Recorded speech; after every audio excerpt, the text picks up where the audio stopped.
They brought Jesus into the courtyard of the governor's palace, and they called together everybody.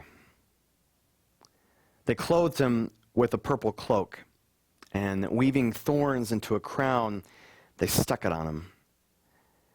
And they began saluting him. "Hail, King of the Jews!" They struck his head with the reed staff, and they spit on him. And kneeling down, they honored him.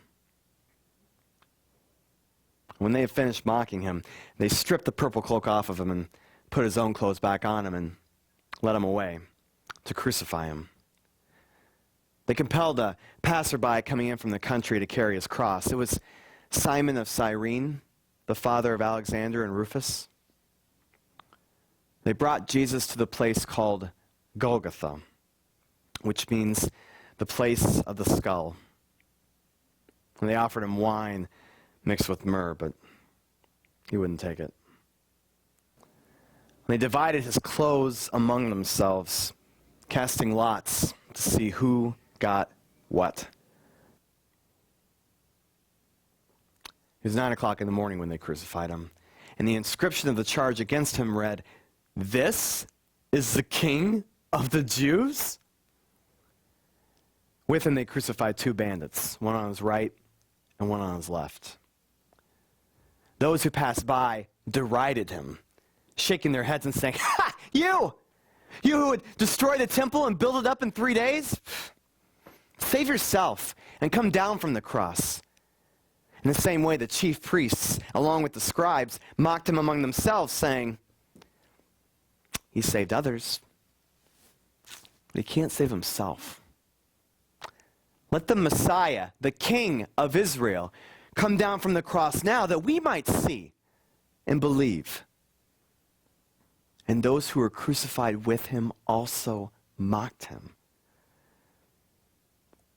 When it was noon, darkness came over the whole earth until 3 p.m. And at 3 o'clock, Jesus cried out with a loud voice, "Eli, Eli, lama sabachthani," which means, my God, why have you abandoned me?" When those who were standing nearby heard it, they said, Listen, he's calling for Elijah." And someone ran, filled a sponge with sour wine, put it on a stick, and gave it to him to drink, saying, wait. Let's see if Elijah will come to bring him down." Then Jesus gave a loud cry and died.